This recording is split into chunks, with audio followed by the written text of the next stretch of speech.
Everyone, welcome to logic पाठशाला channel. आज हम स्टार्ट करने जा रहे हैं पॉलिटी। हम स्टार्ट करेंगे फ्रेमिंग ऑफ द कॉन्स्टिट्यूशन से part 1। Let's begin the session.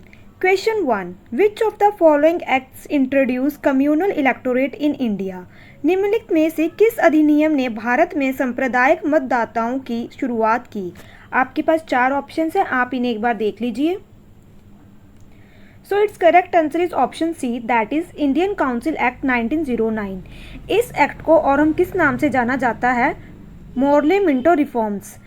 इसमें जो मोर्ले है ये थे सेक्रेटरी ऑफ स्टेट SOS, और जो मिंटो था ये क्या था? वॉइस रॉय।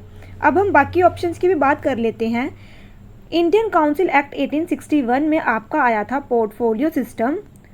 इस टाइम पे कौन था आपका वॉइस रॉय? Lord Canning. बात करें इंडियन काउंसिल एक्ट 1892 की, तो इस टाइम पे हमने बजट डिस्कशन स्टार्ट कर दी थी और इनडायरेक्ट इलेक्शन स्टार्ट हो गए थे। बात करें अगर हम गवर्नमेंट इंडिया एक्ट 1935 की, तो ये वह एक्ट है जब बर्मा सेपरेट हुआ था कहाँ से? इंडिया से। Now moving to question number 2। By which of the following act the system of diarchy was introduced at the center? निम्नलिखित में से किस अधिनियम द्वारा केंद्र में द्वैत शासन की व्यवस्था शुरू की गई थी?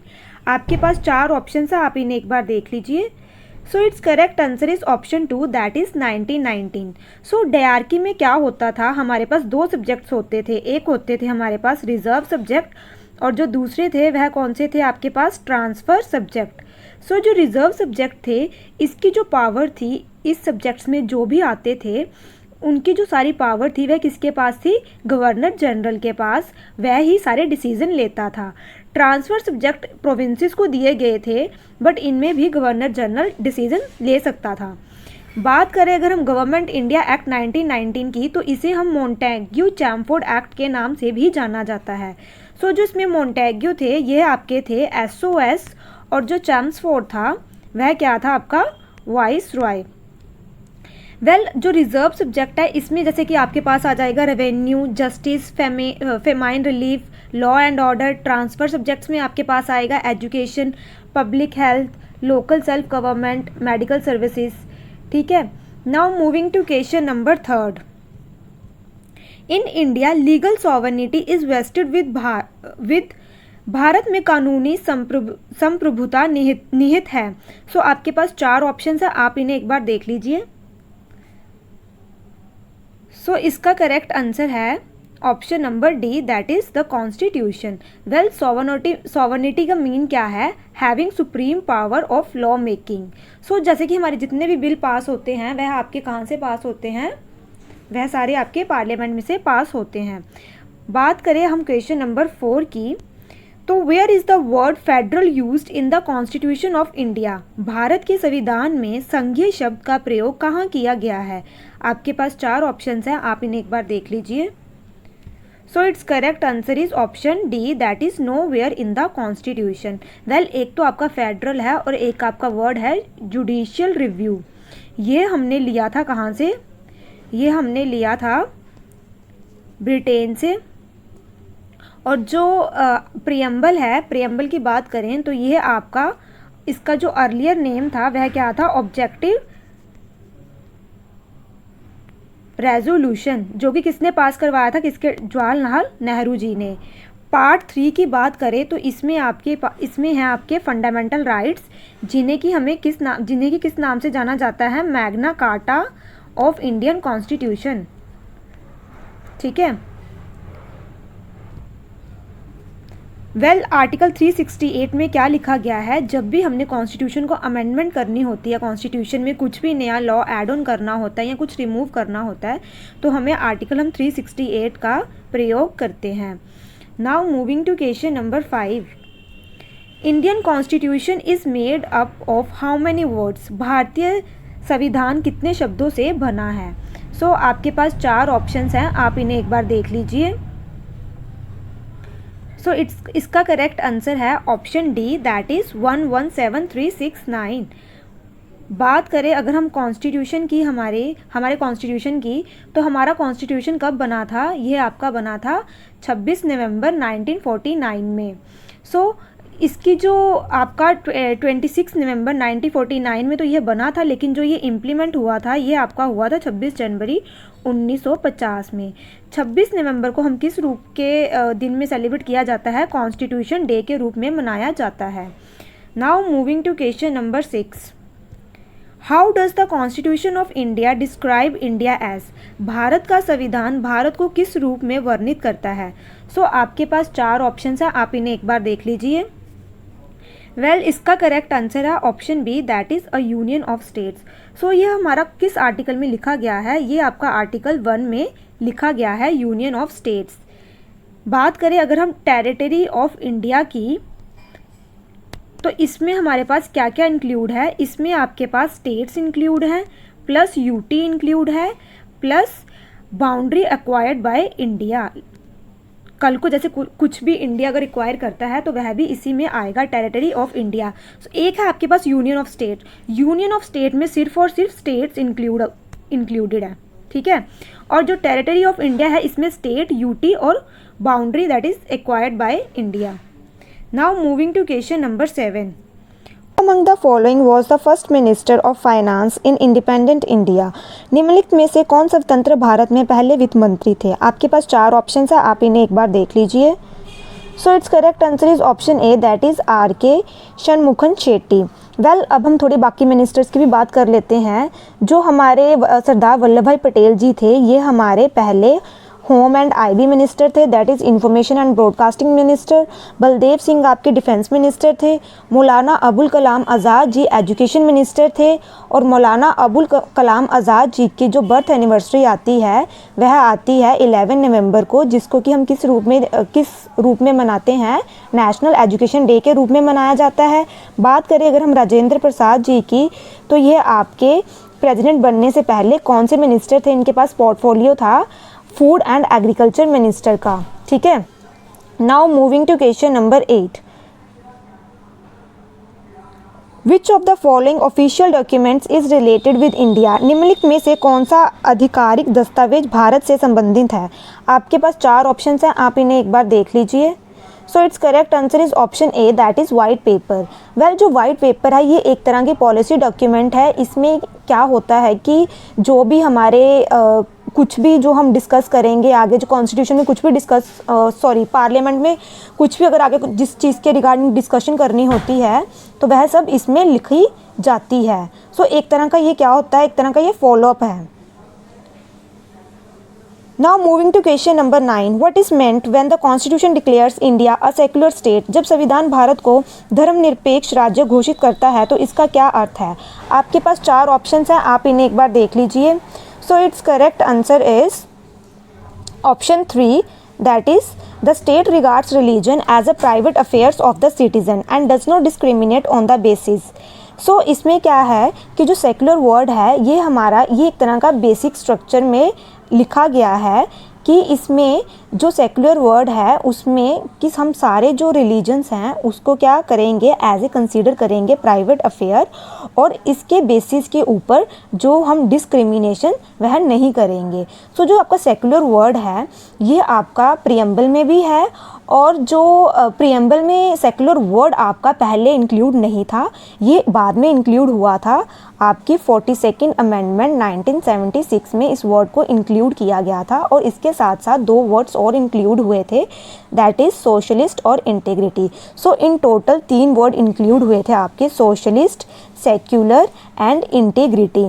सो ये 3 वर्ड प्रियम्बल में इस अमेंडमेंट में 42nd अमेंडमेंट में इंक्लूड किए गए थे, ठीक है।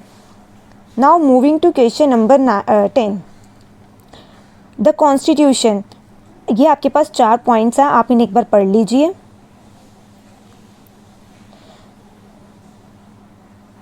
सो it's correct answer is option B, that is allow re election of a person to the president post.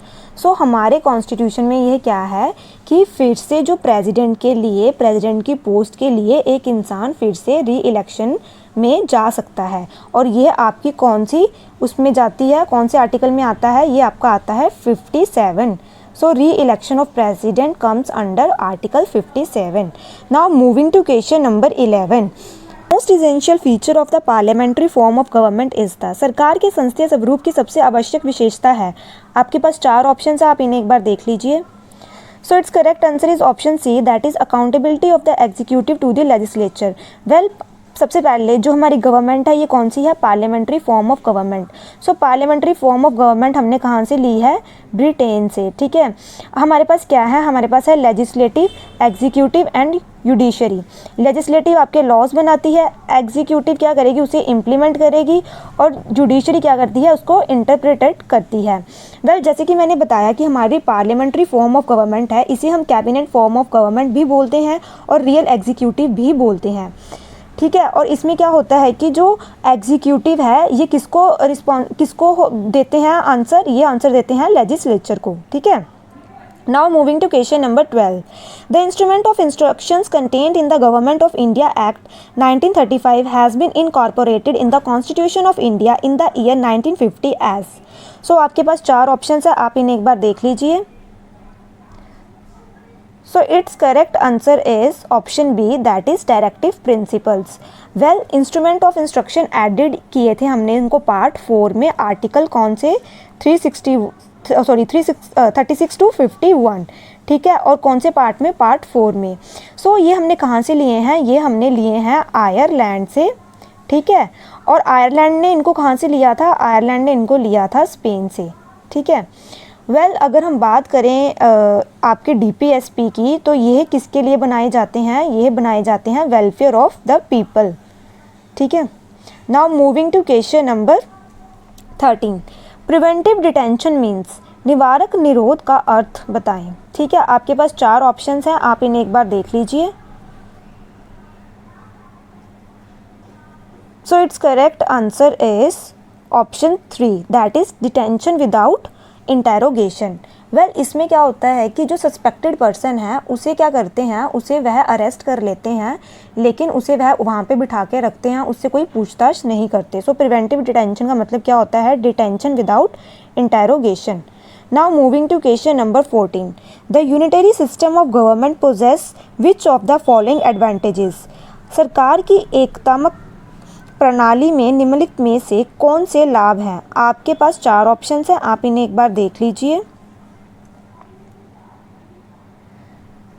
So it's correct answer is option B, that is strong state. Well, इसमें क्या है कि जो यूनिटरी हमारी है, इसमें क्या होता है? इसमें जो सेंटर के पास पावर होती है। बात करें अगर हम फेडरल गवर्नमेंट की, तो इसमें जो पावर का हम क्या करते हैं? डिस्ट्रीब्यूशन करते हैं, डिवीजन ऑफ पावर्स होती हैं। सो हमारे पास 2 गवर्नमेंट है, that is unitary and federal. Unitary में सारा कंट्रोल किसके पास है? सेंटर में। और फेडरल में क्या होगा? आपके पास जो पावर है उन्हें डिवाइड किया जाता है, ठीक है। जैसे आपके आगे पंचायत बनते हैं, म्यूनसिपैलिटीज़ बनते हैं, तो इनमें क्या होती है? पावर को डिवीजन ऑफ पावर्स होती है। Now question number 15, when did India become a complete sovereign democratic Republic? आपके पास 4 ऑप्शन है, आप इन्हें एक बार देख लीजिए। So it's correct answer is option D, that is 26 नवंबर 1949। सो 26 नवंबर को हम किस दिन के रूप में मनाया जाता है? कॉन्स्टिट्यूशन डे के रूप में से मनाया जाता है। Now moving to question number 16, the system of budget was introduced in India during the viceroyalty of, Bharat में बजट प्रणाली किसके वाइस रॉय के दौरान शुरू की गई थी? सो आपके पास 4 ऑप्शन है, आप इन्हें एक बार देख लीजिए। So it's correct answer is Lord Canning. So इसके टाइम पे ही पोर्टफोलियो सिस्टम आया था, डलहौजी के टाइम पे डॉक्ट्रिन ऑफ लैप्स आया था, रिपन के टाइम पे क्या था ये आप मुझे कमेंट बॉक्स में बताएंगे। Now moving to question number 17, which type of democracy do we follow in India? हम भारत में किस प्रकार के लोकतंत्र का पालन करते हैं? आपके पास 4 ऑप्शन है, आप इन्हें एक बार देख लीजिए। So it's correct answer is option 3, that is representative. Well, Bharat में ही जो जनता है वह अपने रिप्रेजेंटेटिव को क्या करती है? इलेक्ट करती है। सो भारत में कौन से इलेक्शन होते हैं? Direct election. Now moving to question number 18, the government of India act 1935 was based on, Bharat सरकार अधिनियम 1935 किस पर आधारित था? आपके पास 4 ऑप्शन हैं, आप इन्हें एक बार देख लीजिए। सो इसमें तो आपके 3 ही ऑप्शन हैं। सो it's correct answer is option A, that is the principle of federation and parliamentary system. Well, government of India act 1935 में की बात करें तो इसी में आपका इंस्ट्रूमेंट ऑफ इंस्ट्रक्शंस आया था, जिसे कि हम क्या कहते हैं अब? DPSP। जो कि पार्ट 4 में है। आर्टिकल 36 to 51, फेडरल कोर्ट भी इस टाइम पे आया था आपका। आरबीआई एक्ट 1934 भी इसी टाइम पे आया था। Now moving to question number 19, Who among the following had moved the objective resolution which formed the basis of preamble the Constitution of India in the Constituent Assembly on December 13, 1946? So आपके पास 4 option है, आप इन्हें एक बार देख लीजिए। So it's correct answer is Pandit Jawaharlal Nehru. So जो आपका पहले क्या आया था, ऑब्जेक्टिव रेजोल्यूशन, उसके बाद ये किसमें आपका हुआ था, कन्वर्ट प्रियम्बल में।